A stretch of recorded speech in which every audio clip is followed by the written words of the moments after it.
that came into me. This one here, the oxidation has come off and it just looks a little sad. It looks like it needs a little tender loving care. So I thought I'd show you how I am going to bring this guy back to life. Pretty obvious that it was very black and oxidized all over, all within here and around. In the back, no, that's just regular oxidation, but everywhere else in the lower areas, it was probably very black and it's just worn off due to age and maybe cleaning. So I'm going to re-oxidize. But what I wanted to bring to your attention is before I re-oxidize this, I'm going to go in and clean off all the old oxidation to try to get it all the areas similar. Because when you try to go in and re-oxidize it the way it is, some areas are going to look darker, some are going to look gray, some are going to look like they didn't get hit. It just won't look right. So it's best to go in and clean it as best you can before you go in and re-oxidize. So this is a big ring. I'm going to put it in a ring holder here, just because it's easier. It doesn't go flying somewhere.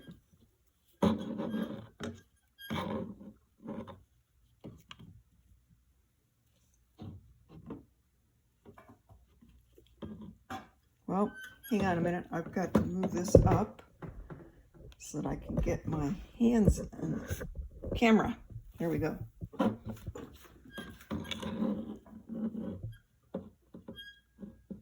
Okay, off we go. And again, all this black oxidation is going to come up in your face, so you really do have to wear a mask.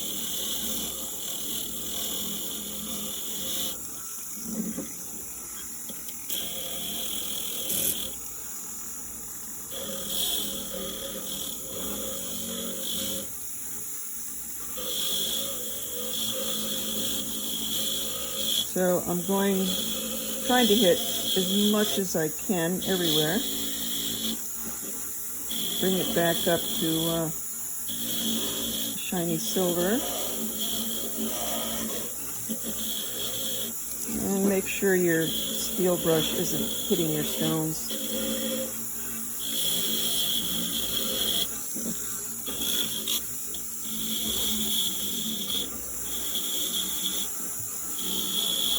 Again, don't run your machine too fast. It's not necessary.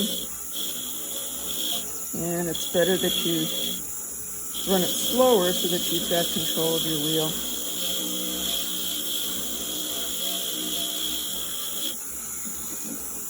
You don't need to ever rush anything in your jewelry making. If you don't have the time that day, just don't do it.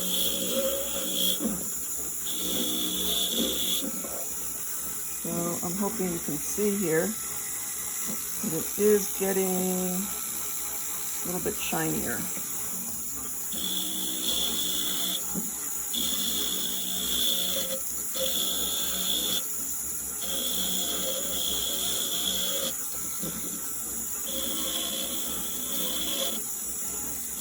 Really pretty ring. Looks quite aged to me. Two very old pieces of coral here.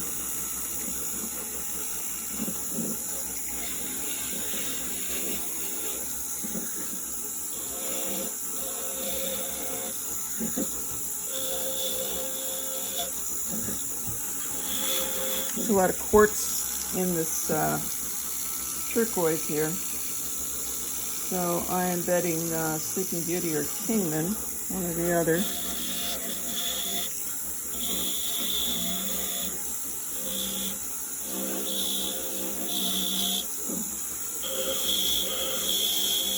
So this is cleaning up really nice.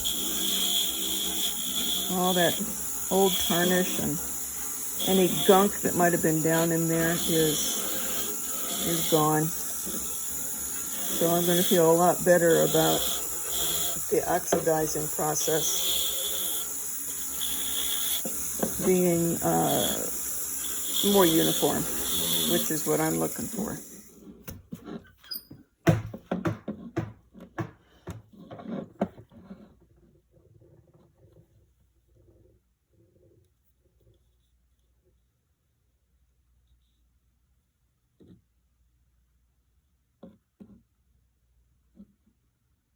So you can't see it as well as I can, unfortunately, in the camera. It probably looks like it's still somewhat dirty, but those are shadows left from the steel brush.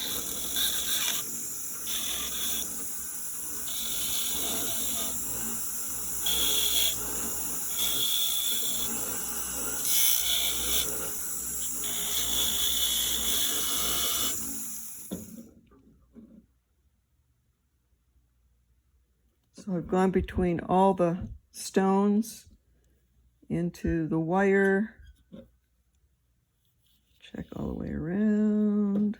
Yeah. All right. I'm going to go rinse it off for a moment and I'll be right back.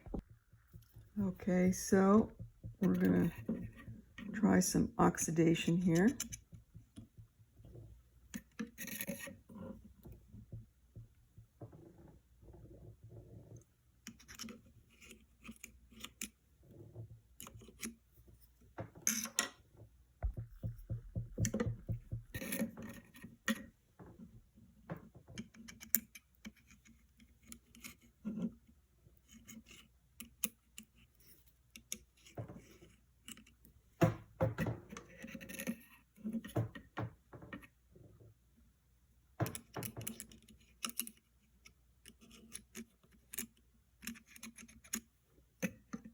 So I do put oxidation even on areas that I'm going to go back in and highlight with polish so that you've got the bright, shiny silver along with the oxidation.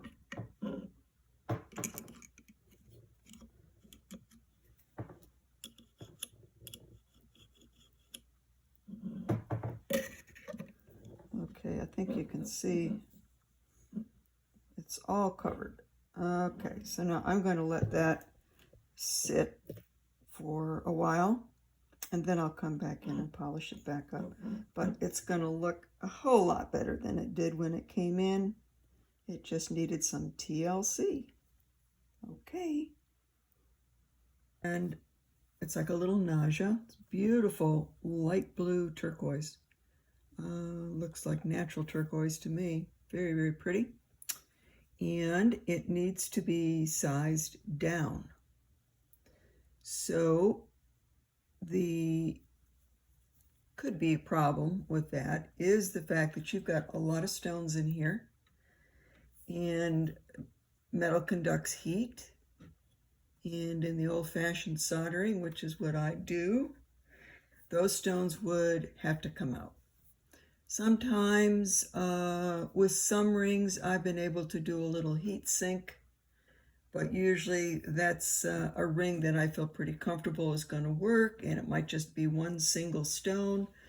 The metal is thin, and sometimes that works. But this is a big, thick, heavy ring with a lot of beautiful stones.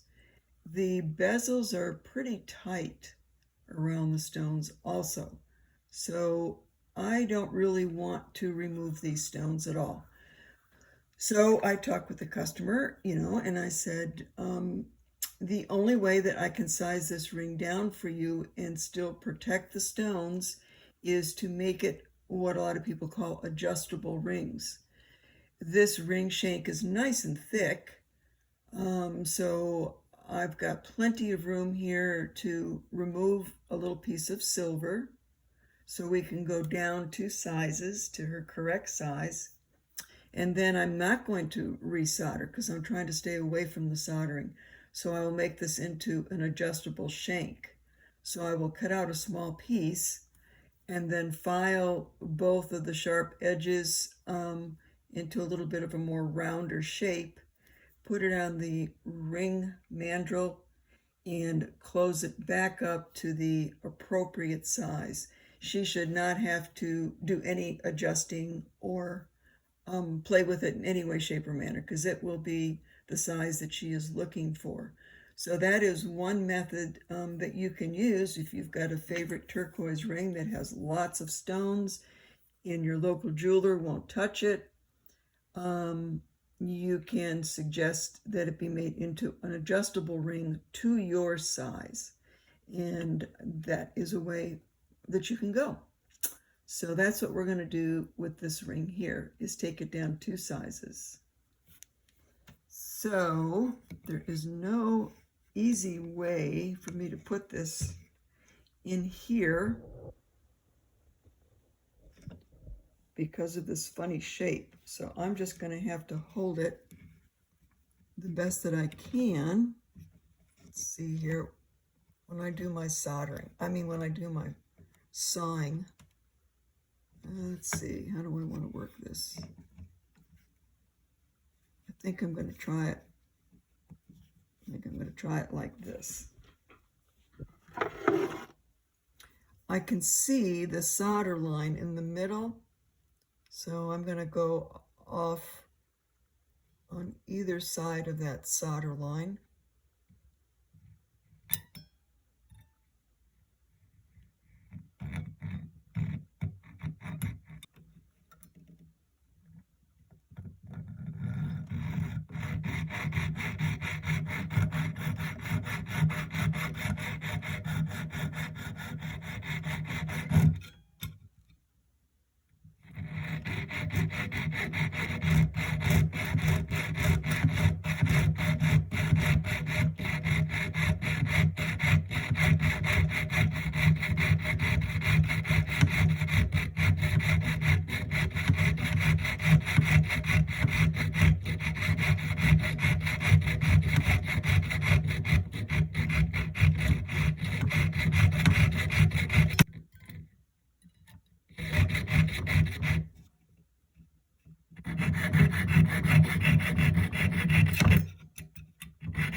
And I do not want to pop that.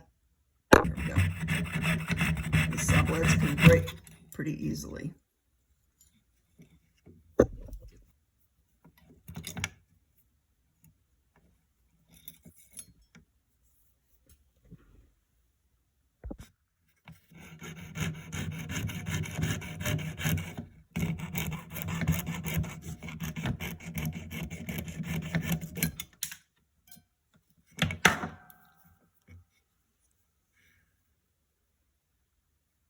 So I've taken out the piece that needs to come out, and now I'm going to go back in and I will file these areas in a more rounded shape.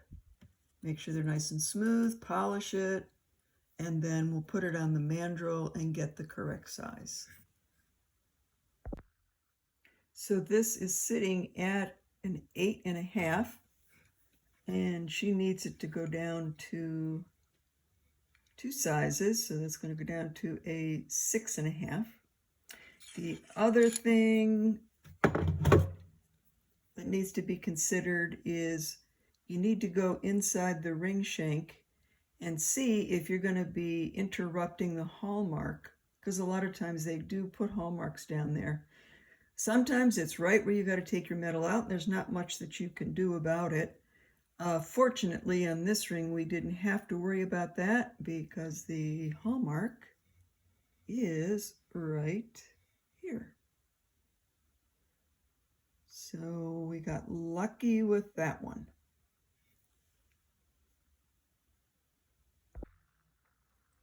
So before I do any filing, I put it on the mandrel and I brought it down to a size 6. I need to go to a 6.5.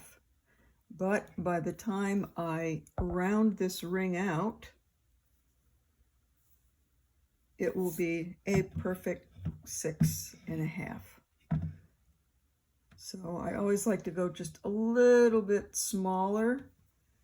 And this ring has got plenty of thickness to it. So it can take a little enlarging if need be, but I'm not going to have to on this one. I'm sure of it. So now I'm going to go in and I'm going to shape and file both sides, polish it so that it will look nice and it will be comfortable.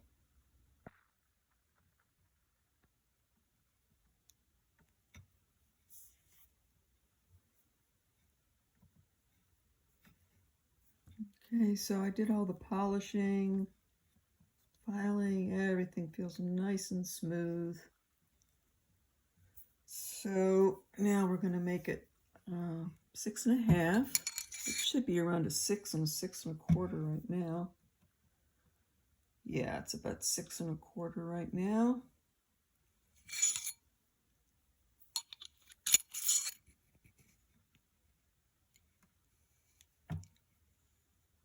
There's my 6.5.